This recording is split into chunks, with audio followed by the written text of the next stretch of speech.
Welcome to the 7th chapter of Raising Rebecca Books, The Birth of a Publishing House.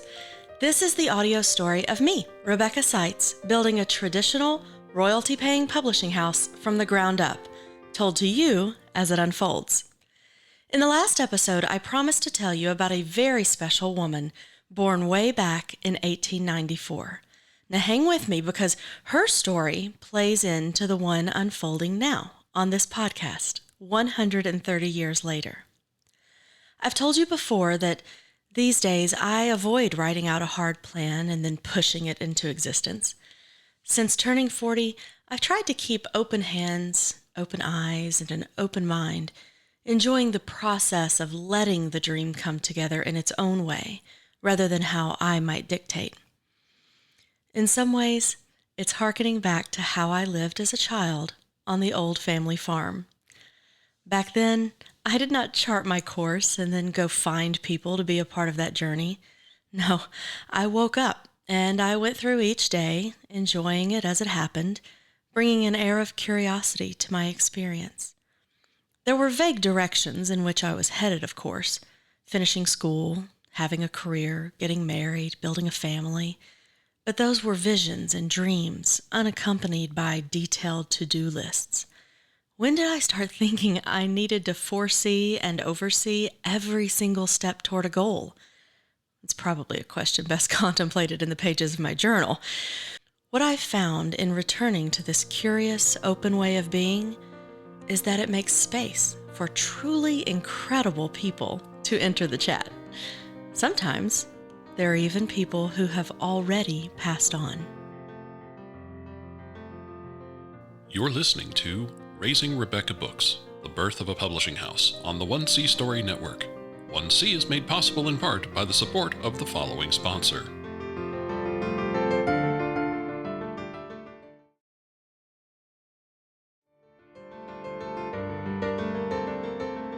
On June 28, 1894, a precious little girl was born into the Moultrie family on their farm in northwest Tennessee. The youngest of 9 children, 6 of whom made it to adulthood, Retta Harris would live the next 100 years on that property. For most of that century, she kept house, while her older brother, Charles, ran the farm until his death in 1961. Like Retta, her brother Charles never married. They did, however, raise their sister Myrtle's boy. He, Charles Homer, came to live with them as a boy in the 1930s and help out on the farm. Upon Charles's death, that nephew, a 35-year-old strapping man at the time of his uncle's death, a looker by all accounts, took over the day-to-day farm operations. That nephew was my granddaddy, Charles Homer Clore, and that farm is where I spent my childhood. I did not spend the majority of my time with Charles Homer. He was very busy out in the fields. 770 acres is a lot to manage, even when he was able to purchase a shiny new combine that he pretended to let his young granddaughter drive once. No, my days were mostly spent in a single-wide white trailer with Aunt Retta. The trailer sat in front of the ruins of what must have been a beautiful, big white house. I played in it sometimes when the adults weren't looking and I could sneak in, crawl over the towering stacks of old Life magazines and newspapers, and marvel at the still hanging brass chandelier in the dining room. I'd then pick my way through the debris and into the kitchen, where appliances from yesteryear sat, rusting away. I never did get the story of what caused the big house's demise. Was it when the Union soldiers came through during the Civil War? The only story I got of that experience was about them making Aunt Retta's mom, who was a young girl at the time, stand on her head in the corner of the dining room so that her dress fell down around her head and they could see underneath. You know, as an adult, I've wondered if that story concealed a truth that involved more than just looking. What men do to women during times of war is the absolute worst of humanity. I know this to be true of fighters, no matter how righteous the cause for which they fight is. It's as if unleashing the man of war within them sets free a barbarian that takes by force whatever it personally wants as well.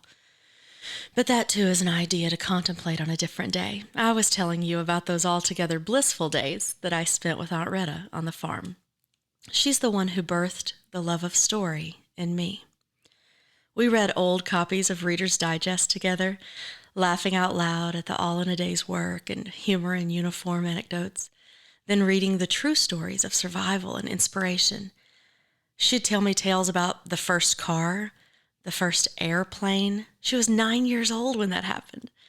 The first telephone in town. Story after rich story she recounted as we sat on her floral velour sofa. Sometimes we went outside and we walked amongst the flowers that she had planted. She'd hum and tell me about them, their names, what they meant symbolically.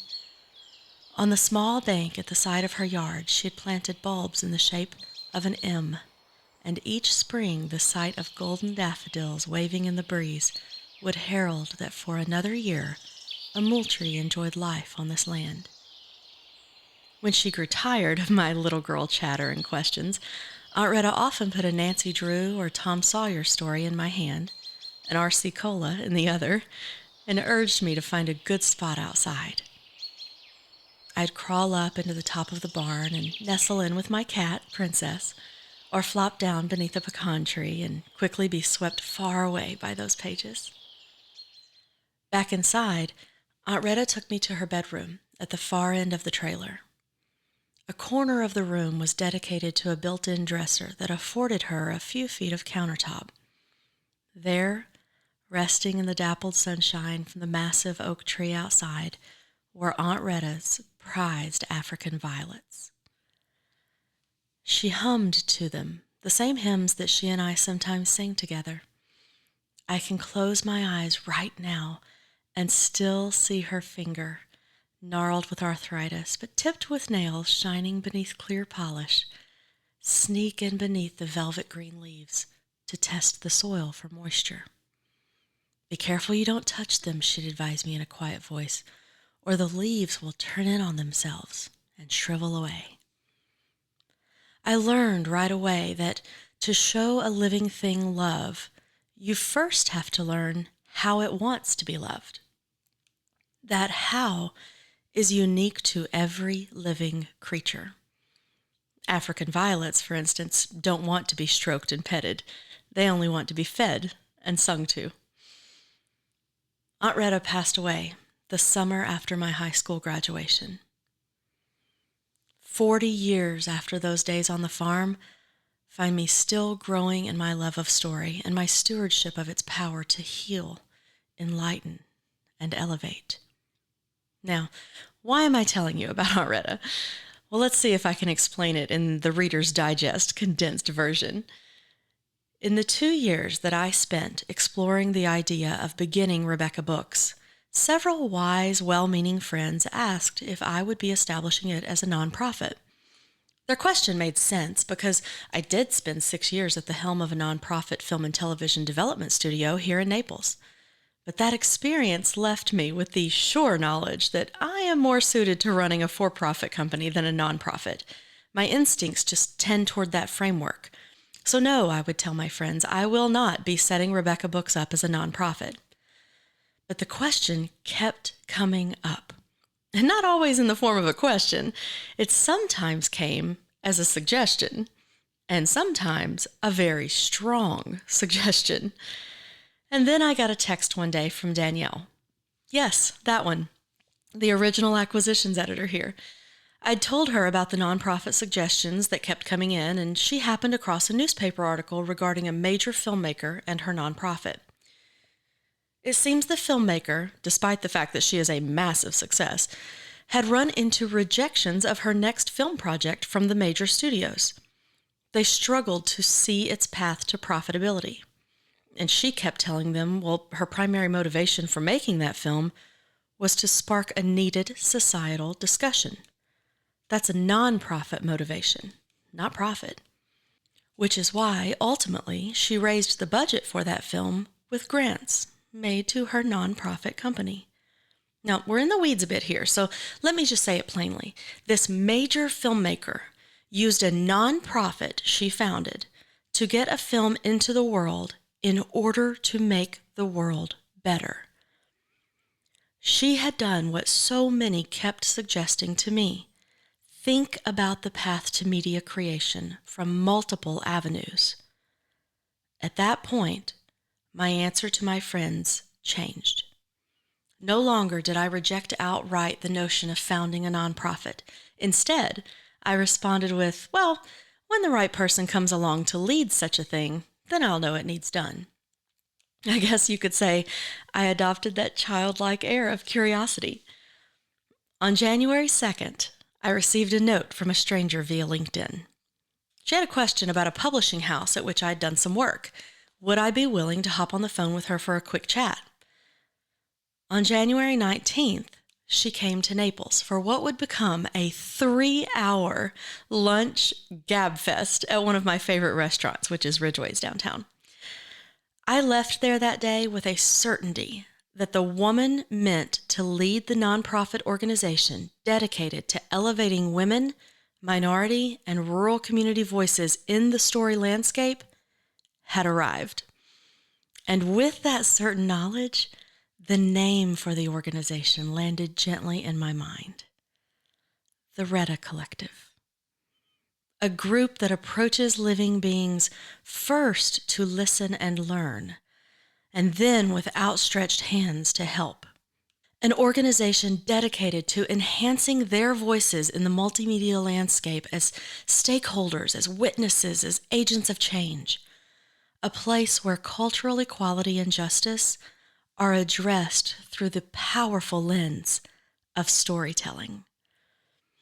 I anticipate that the projects within Rebeca Books and the greater 1C Story Network itself will often be in alignment with Retta Collective's mission, each an avenue toward the path of storytelling.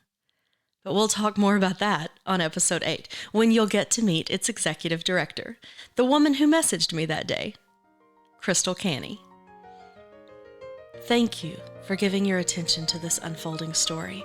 It's a gift I do not take lightly. And if you wish to get in touch, please feel free to. Might I suggest a note via LinkedIn? You've been listening to Raising Rebeca Books, the birth of a publishing house from the 1C Story Network. Subscribe to the show wherever you get your podcasts and learn more at RebecaBooks.com. That's REBECA books.com.